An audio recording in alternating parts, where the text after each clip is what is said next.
This portion marks the difficulties headed south if you were to make the turn south. Pink designates the property line, and orange designates where the bridle path fence would be.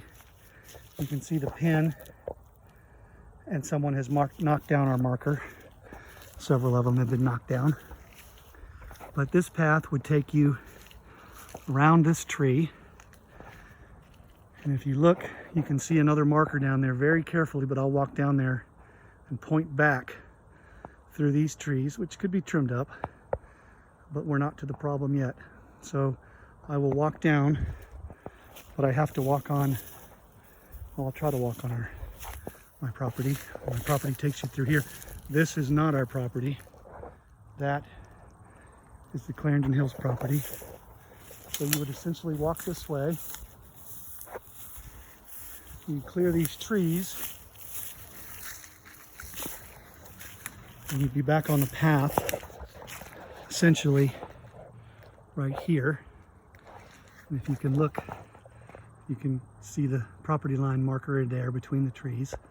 So then we turn around, heading south, and we would walk through that rock, obviously, trim that tree, and then you see pink, and you see orange, and that's the path. So I'm going to walk around this tree.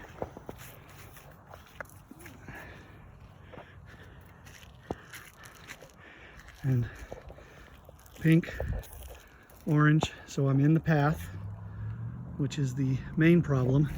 As we turn around, we look back. Obviously you can trim those trees up, but you're back to looking north. So if we turn back around, this is the main problem. From 40 years ago, when this was a ditch and there was no houses over there, they built this berm because there was a creek, which is designated on one of our maps, and this berm was put up and landscaping put in to hold it, and this is where the path lives. So this is the bridle path fence that would run somewhat just off center of that landscaping and that tree. And then the other side of the path would be on this side of the tree. Again, there's the property line. And you would walk, and you can see that it's starting to slope. Here it's not especially bad, but you'll see as we get down here. Again, I'm not on the path anymore. The path is on the other side of that tree. And slope here, and it gets more dramatic and more dramatic as you go. And all those trees are at ground level, and I'm walking down, and it starts to slope significantly here. The landscaping probably holding a lot of that up. That's rocks that the general contractor did not put back after he hit that. But you can see how it holds up that piece of property, that piece of landscape.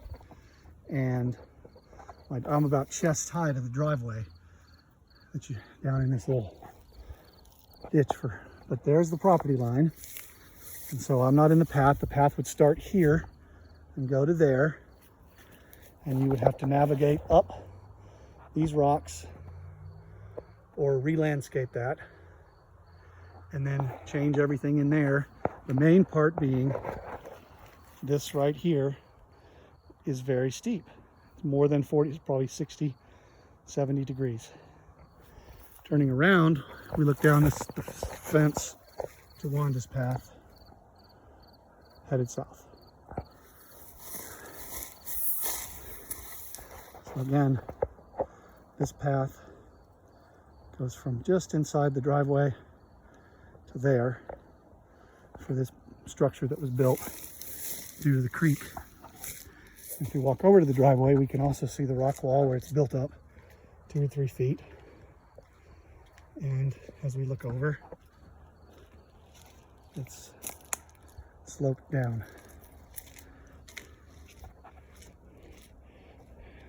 The path would be inside these rocks, probably where that a little beyond that light. These trees were obviously planted many years ago, and if we stand up in here, we can see how it goes down, sloped, and then again we can look at the orange flag there and bringing it down. We're well inside those little rocks. So that's the main problem and why we're asking for a temporary closure.